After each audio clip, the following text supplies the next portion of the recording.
समय माने होता है इंपॉर्टेंस। जिस वस्तु का जितना अधिक महत्व, जितनी अधिक इंपॉर्टेंस रियलाइज करेगा कोई, उतना ही उसके लिए समय निकाल लेगा वो। और जब किसी वस्तु का महत्व ही नहीं रियलाइज करेगा तो फिर उसके लिए समय भी कहां से निकालेगा वो। जिसको देखो कहता है हमारे पास समय नहीं है,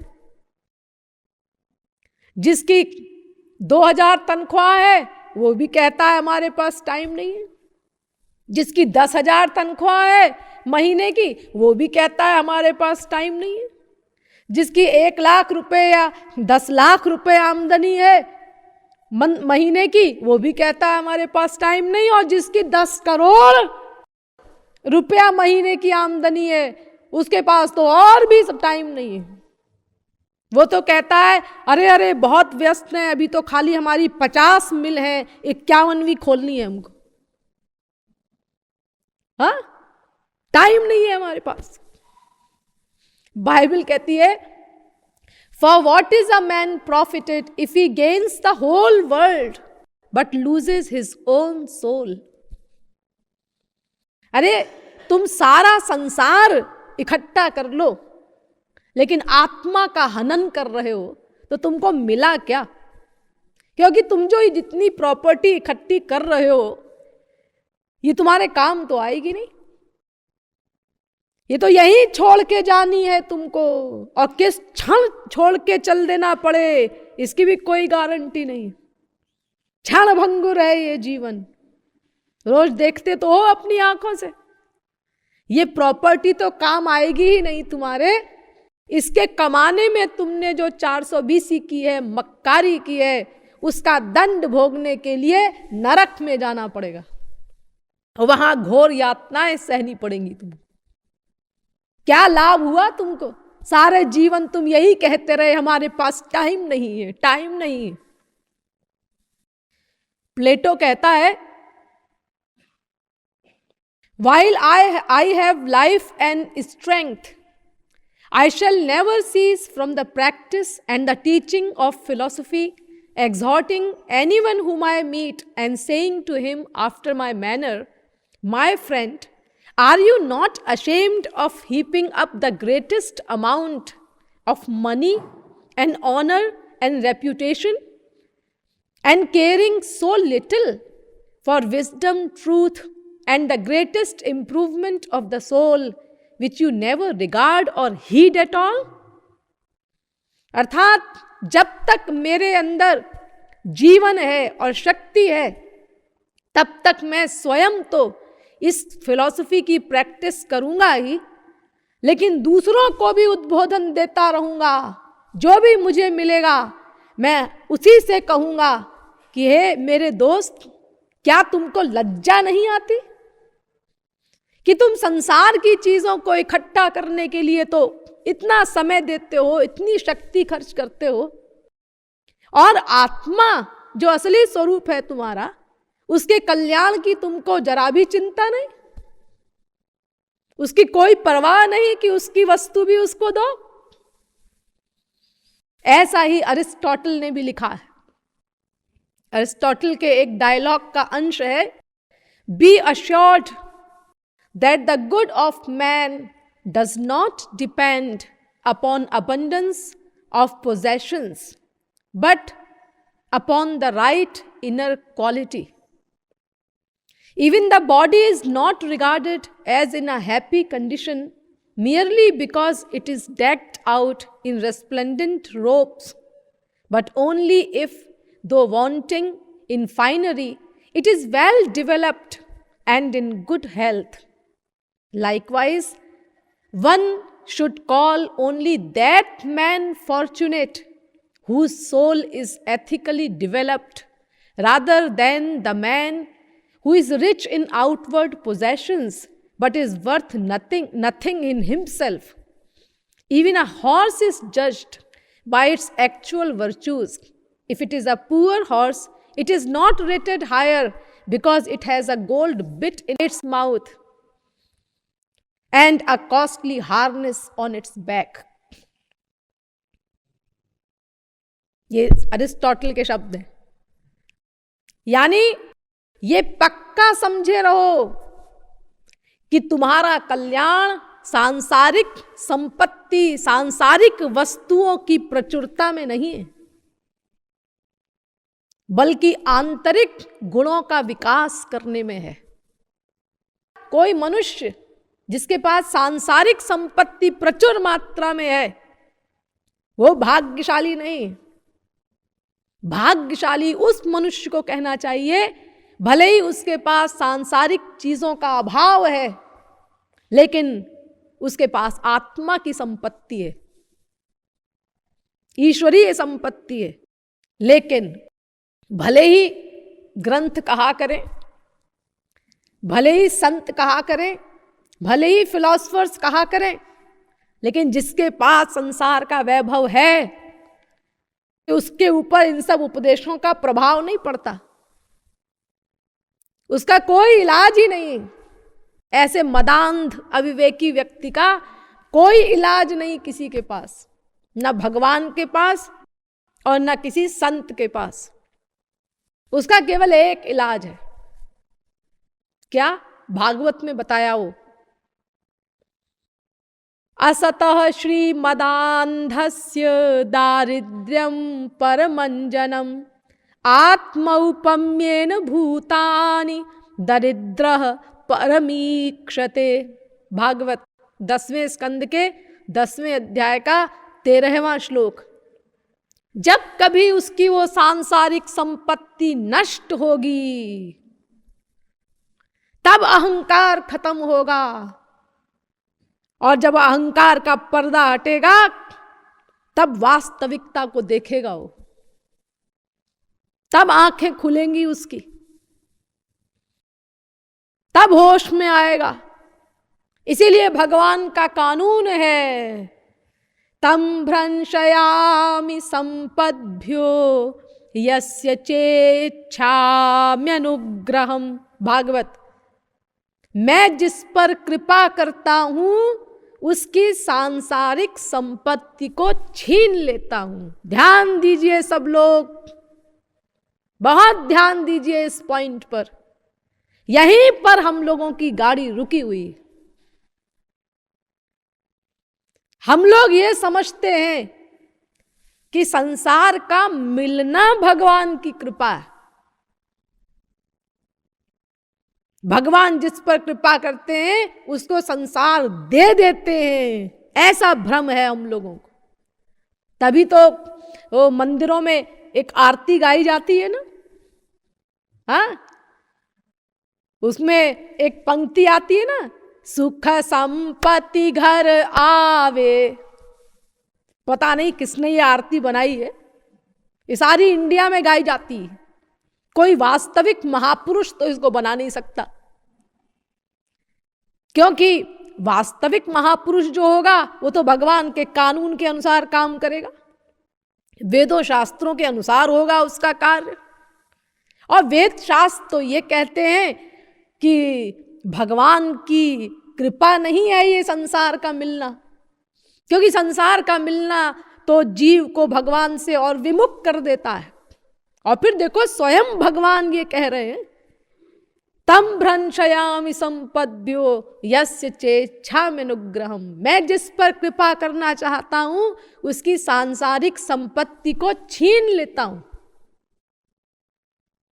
और यहां देखो क्या लिखा है इस आरती में, हाँ, इसी लाइन पर लोग बड़े विभोर होते हैं, सुख संपत्ति घर आवे ताकि हम मंदिर कभी ना आवे। यही मतलब होगा, और क्या मतलब है? अगर यहां पर थोड़ा करेक्शन कर दिया जाए, कोई महापुरुष कर दे कि भाई ये शास्त्र वेद के नियम के अनुसार इसमें थोड़ा सा करेक्शन कर दो, जो भगवान का कानून है उसके अनुसार, यहां लिख दो कि सुख संपत्ति सब जावे, तो फिर देखो एक भी आरती न गावे। ये जितने आरती गाने वाले हैं ना, ये कोई नहीं गाएगा आरती फिर। अरे भैया बड़ी खराब आरती है ये तो, हाँ, हम तो भाई आरती के पहले ही चले जाएंगे मंदिर से। यानी हम लोग ये समझते हैं कि संसार मिल जाए हमको, ये भगवान की कृपा है। और भगवान कहते हैं नहीं, मेरी कृपा ये है कि संसार तुम्हारा नष्ट हो जाए, ताकि तुमको कोई पूछे ना। एक सेठ जी हैं, चारों तरफ से लोग उनको घेरे रहते हैं, डॉक्टर साहब, एक बैरिस्टर साहब, एक मास्टर साहब, तमाम लोग अपना घेरे हैं। और कितनी ही मूर्खता की बात करे वो सेठ, अपड़ गंवार, ना समझ, ब्लॉक हेड।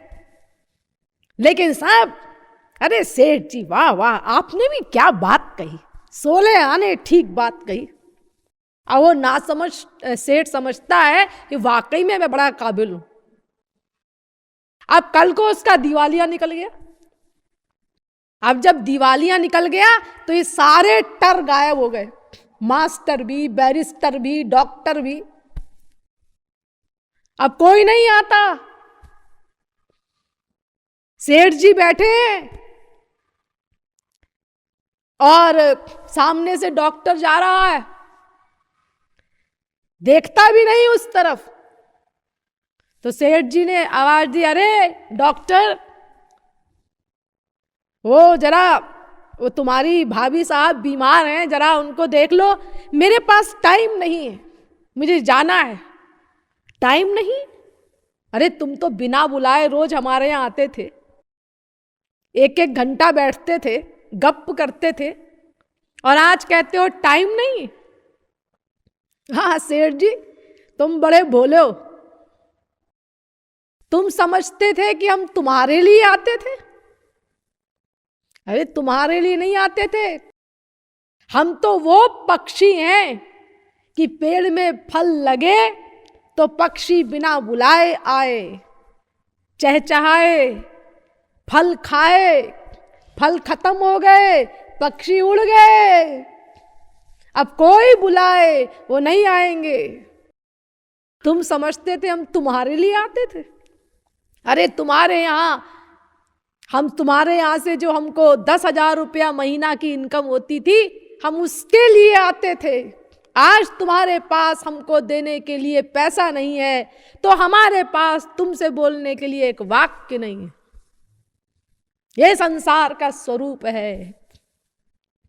वृक्षम क्षीण फलम त्यजन्ति विहगाः, शुष्कं सरः सारसाः, पुष्पं पर्युषितं त्यजन्ति मधुपा, दग्धं वनान्तं मृगाः।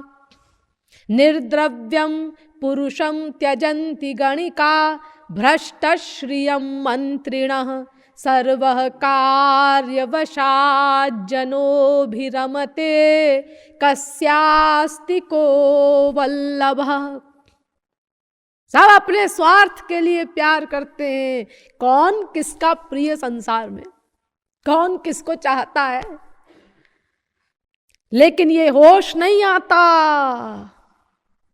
जब तक वो संपत्ति आदि रहती है, चापलूस घेरे रहते हैं, तब तक इस बात का रियलाइजेशन नहीं होता। जब वो संपत्ति छिन गई तब होश आया, अब इन सब बातों का रियलाइजेशन हुआ। ठीक कहते हैं शास्त्र, ठीक कहते हैं संत। इसीलिए भगवान का ये कानून है। भगवान कहते हैं यस्याहम् अनुगृह्णामि हरिष्ये तद्धनम शनैः। भागवत 10वें स्कंद के 88वें अध्याय का 8वां श्लोक। मैं जिस पर कृपा करता हूं उसकी सांसारिक संपत्ति को छीन लेता हूं, ताकि लोग घेरे ना उसको, ताकि वो ये रियलाइज कर सके, महसूस कर सके मेरा कोई नहीं। अब बोले वो त्वमेव माता। अब इसके बाद नंबर आएगा च पिता त्वमेव। अब हृदय का सम्मिश्रण होगा उसमें। और अगर बैंक बैलेंस है तो द्रविणम त्वमेव एक्टिंग में कहेगा, बनावट करेगा, धोखा देगा, उससे काम बनेगा नहीं। तो ये हृदय का सम्मिश्रण हो सके, इसीलिए संसार का छीनना ये भगवान की कृपा है। छीन लेते हैं भगवान संसार। ब्रह्मन यमनुगृह्णामि तद्विशो विधुनोम्यहम यन्मदः पुरुषस्तब्धो लोकम माम चावमन्यते। भागवत बार बार कह रहे हैं भगवान। हर बार मैं आपको एक नया प्रमाण दे रही हूं।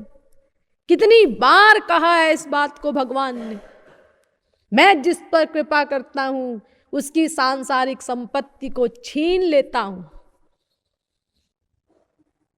जैसे एक बच्चा है, खिलौनों में आसक्त हो गया है, दूध पीना भूल गया है, तो चालाक गार्जियन क्या करता है, उसका खिलौना छिपा देता है, छीन लेता है।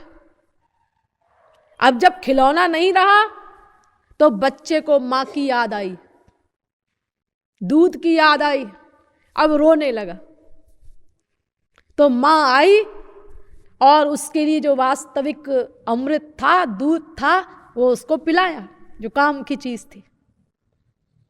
तो ऐसे ही जब तक हम अपनी उस स्पिरिचुअल मां को रोकर नहीं पुकारेंगे, आर्तनाद से नहीं पुकारेंगे, तब तक कोई जंत्र मंत्र तंत्र तरकीब दांव पेच ये सब कोई काम नहीं देगा भगवान के यहां। लेकिन सांसारिक संपत्ति के रहते हुए ऐसा नहीं हो पाता। इसीलिए भगवान का ये कानून है जिसको भगवान ने बार बार कहा है, देशत्यागो महान व्याधिर। फिर कह रहे हैं भगवान नारद पांचरात्र में, देशत्यागो महान व्याधिर विरोधो बंधुभिः सह धन हानि रपमानंच मदनुग्रह लक्षणम। देशत्याग, देश निकाला, शरीर में कोई महान रोग हो जाए, भाई बंधुओं के साथ विरोध हो जाए, धन की हानि हो, संसार अपमान करे, भगवान कहते हैं ये मेरी कृपा के लक्षण है। तो संसार मिलना भगवान की कृपा नहीं है, संसार का छिनना भगवान की कृपा है। हाँ, तो मैं आप लोगों को यह बता रही थी कि 4 प्रकार के लोग होते हैं संसार में। एक है, नहीं है, यानी यहां संसार की संपत्ति प्रचुर मात्रा में है, इसीलिए ईश्वरीय संपत्ति उसके पास नहीं है, क्योंकि सांसारिक संपत्ति अहंकार पैदा करती है और अहंकार भगवान से विमुख करने वाला तत्व है। तो है, नहीं है, ये नेचुरल है। और दूसरे नहीं है, ये भी नेचुरल है। यानी संसार छोड़ करके और विरक्त बन करके ईश्वर की भक्ति करता है वो बाबा, तो उसके पास यहां का सामान नहीं संसार का, लेकिन ईश्वरीय संपत्ति उसके पास है। अथवा जैसा कि मैंने अभी आपको बताया कि संसार का सामान नहीं है, तो संसार के अभाव में जब संसार अपमान करता है तो भी उसमें जो दुख मिलता है, तो उस दुख के कारण वो ईश्वर की भक्ति करता है, ईश्वर की शरण में जाता है।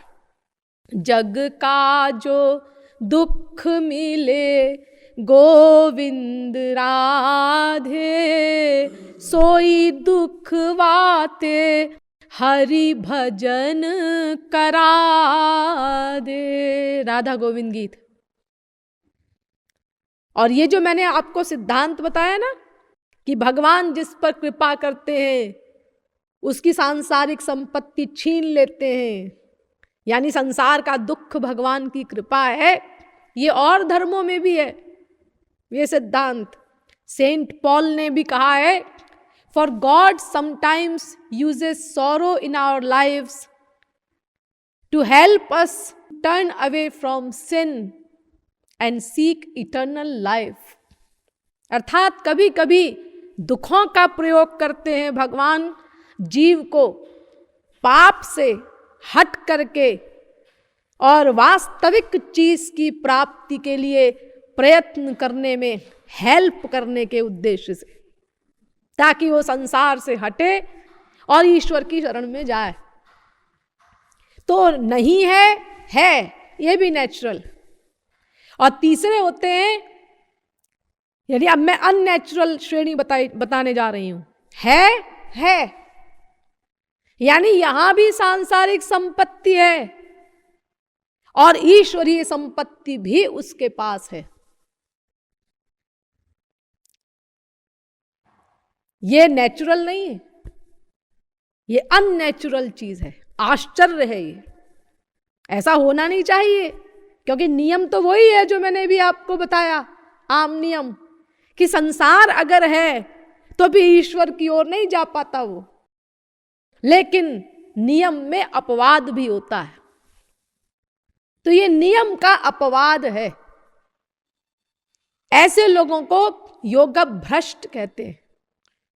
शुचीनाम श्रीमताम गेहे योग भ्रष्टो भिजायते। गीता 6 अध्याय का 41वां श्लोक। योग भ्रष्ट यानी ये पूर्व जन्म में इन लोगों ने 15 आना स्पिरिचुअल पावर इकट्ठी कर ली थी, 15 आना ईश्वर से प्रेम हो गया था, 1 आना कसर बाकी थी, उसके लिए इनको फिर जन्म लेना पड़ा। तो वो जो स्पिरिचुअल पावर है इनके पास 15 आना ईश्वर भक्ति की, उसके कारण संसार के वैभव हो तो भी ये आसक्त नहीं होंगे, उसमें कोई असर नहीं करेंगे वो वैभव उनके मन पर। उनकी भूख, उनकी प्यास भगवान के लिए वो बनी रहती है। ऐसे लोग आपने देखे हैं या नहीं देखे, कहीं ये मैं नहीं कह सकती, लेकिन ऐसे भी कोई धुरंधर कहीं कहीं होते हैं संसार में, कहीं कहीं कोई जिसके पास संसार की संपत्ति भी प्रचुर मात्रा में हो और ईश्वरीय भूख भी उसके अंदर हो, ईश्वर की ओर भी अपना स्मूथ गति से चलता जाए। और कुछ ऐसे भी होते हैं नहीं है, यानी यहां भी नहीं है, कुछ संसार का अभाव है, कोई चीज नहीं, ना संपत्ति, ना रूप, ना पोस्ट, और ईश्वरीय संपत्ति भी उनके पास नहीं, यानी भगवान को भी गालियां देते, फिर भी ईश्वर की शरण में नहीं जाते। ऐसे लोग घोर पापात्मा होते, वो इस श्रेणी में आते। जग का भी दुख मिले गोविंद राधे, हरि हूं न भजे महापापी बता दे। राधा गोविंद गीत। तो अब आप लोग समझ गए कि संसार के मिलने में हमको भगवान की कृपा नहीं माननी है। संसार का मिलना यह ईश्वर की कृपा नहीं है, इस बात को गांठ बांध लो सब लोग। ये बड़ी इंपॉर्टेंट बात है। जब तक आप इसको गांठ नहीं बांधेंगे तब तक आप अनंत काल तक इसी प्रकार ईश्वरीय साधना का स्वांग करते रहें, कोई लाभ नहीं होगा। अनंत कोटि प्रयत्न करें, अगर आप संसार के मिलने में ईश्वर की कृपा मानते हैं तो फिर आपकी गाड़ी चलेगी नहीं आगे। तो संसार में कहीं सुख नहीं है, यह हमको निश्चय करना है। अब अगर संसार है हमारे पास तो ठीक है, वो तो रहेगा ही, लेकिन उसमें ममत्व नहीं मानना है। जैसे आप ऑफिस जाते हैं, अब वहां ऑफिस में आपके सामने फाइलों का ढेर है, तो आप कितना परेशान होते हैं। अरे सब काम निपटाना है और बड़ी सावधानी से करना है, एक भी गलती हो गई तो फिर नौकरी हमारी छूट जाएगी, गलत हो गया तो ठीक ठीक निपटाना है। लेकिन उसमें अटैचमेंट नहीं है आपका और ड्यूटी आप बिल्कुल ठीक ठीक करते हैं। तो ऐसे ही संसार हमारे पास है तो रहेगा, वो नष्ट तो नहीं होगा, उसको नष्ट नहीं करना है हमको कि हाँ भाई बाप है तो हम उसको मार नहीं डालेंगे, माँ है तो क्या हम उसकी हत्या करेंगे। अरे संसार तो रहेगा ही, लेकिन सावधानी ये रखनी है कि हम उसमें ममत्व न माने, उसमें आसक्ति न करें, उसमें सुख न माने, उससे मन को पृथक करने का अभ्यास करें। ये मेरा नहीं है, यहां मुझे सुख नहीं मिल सकता। देखो संसार की वस्तुओं के 3 काल होते हैं। संसार का जो भी सामान है उसकी 3 अवस्थाएं होती हैं। एक तो सामान की प्राप्ति के पूर्व, और एक सामान पा लेने पर, और एक सामान नष्ट हो जाने के बाद, पाकर छिन जाने के बाद। इन तीनों अवस्थाओं में ही संसार में दुख ही दुख मिलता है हमको।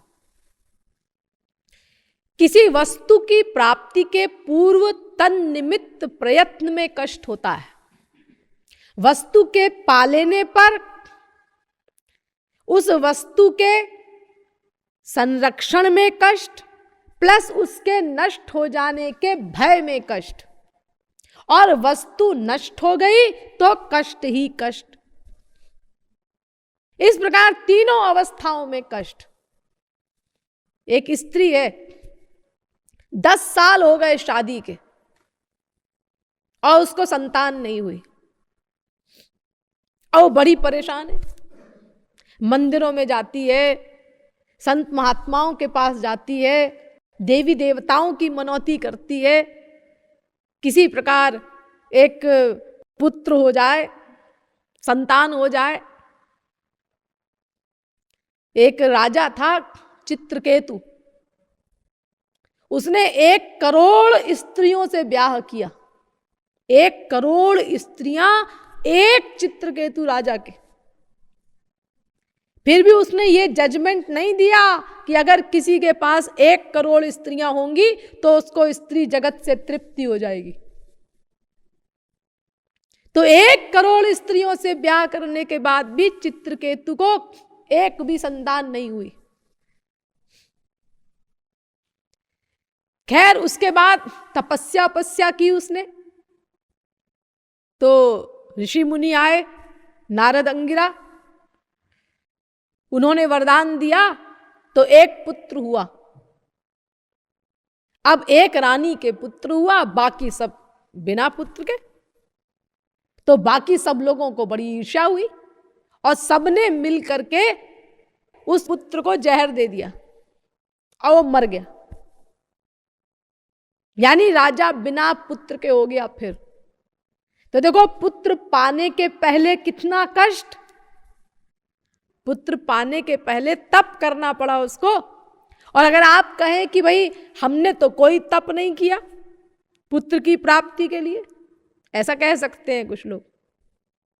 अरे तो आपने नहीं किया, लेकिन जिसने पुत्र पैदा किया है उस मां से पूछो, 9 महीने तक उसको कितना कष्ट हुआ, इसको वही मां जानती है, दूसरा नहीं जान सकता कोई। मां ही समझती है इस बात को। और फिर पुत्र को पैदा करते समय कितना कष्ट हुआ उसको। तो पुत्र की प्राप्ति के पूर्व कष्ट, हाँ, और पुत्र हो गया तो आप कहेंगे अब तो सुख। ना ना ना ना, अब डबल कष्ट आ गए, डबल कष्ट। हाँ, कौन कौन से? पुत्र के संरक्षण में कष्ट।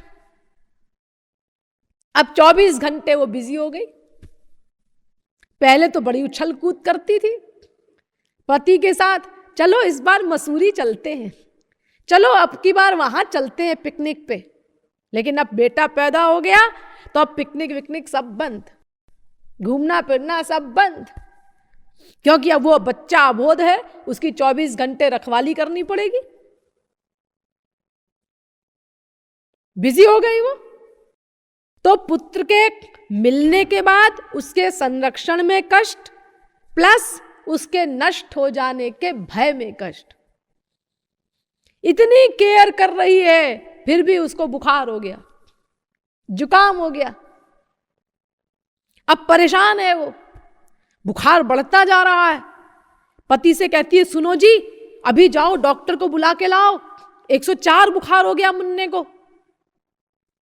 यानी वो ये डर रही है भीतर कि वो लड़का मर न जाए। और उसके पास वाला अगर कोई बोल दे बैठा हुआ, क्यों तुझे ये डर लग रहा है ना कि कहीं मर ना जाए, ये क्या गंदी बात बोलते हो। हमने मुंह से बोल दिया तो ये गंदी बात हो गई, और सोच तो तू भी रही है भीतर से। अगर न सोचती होती तो पति से कहती अरे अभी आराम से सो, क्या जल्दी है, कल देखेंगे। लेकिन नहीं, हर समय आगे आने वाली अवस्था का चिंतन हो रहा है, आगे वाली अवस्था का चिंतन। 104 बुखार हो गया, कहीं 105 ना हो जाए, 106 ना हो जाए, कहीं लड़का मर न जाए। इसीलिए कहती है भी तुरंत जाओ डॉक्टर को बुला करके लाओ। यानी वस्तु के पाने के पहले तन निमित्त प्रयत्न में कष्ट होता है, वस्तु के पा लेने पर उस वस्तु के संरक्षण में प्लस उसके नष्ट हो जाने के भय में कष्ट होता है, और उसके बाद भी अगर लड़का मर गया तो कष्ट ही कष्ट। इस प्रकार तीनों अवस्थाओं में हमें कष्ट ही कष्ट मिलता है, संसार में दुख ही दुख मिलता है नहीं सुख कहीं। और अगर ये निश्चय हमारा हो जाए कि संसार में कहीं सुख नहीं है इस प्रकार, तो फिर क्या होगा, फिर संसार से प्यार अपने आप समाप्त हो जाएगा, करना वरना नहीं पड़ेगा। बस ये निश्चय हो जाए, हमारी खोपड़ी में बैठ जाए ये बात कि संसार में कहीं भी सुख नहीं है। क्योंकि देखो एक फॉर्मूला मैंने आप लोगों को बताया था, फिर से सुन लीजिए और हमेशा याद रखिए उसको। जाते कछु निज स्वार्थ होई, तापर ममता करे सब कोई।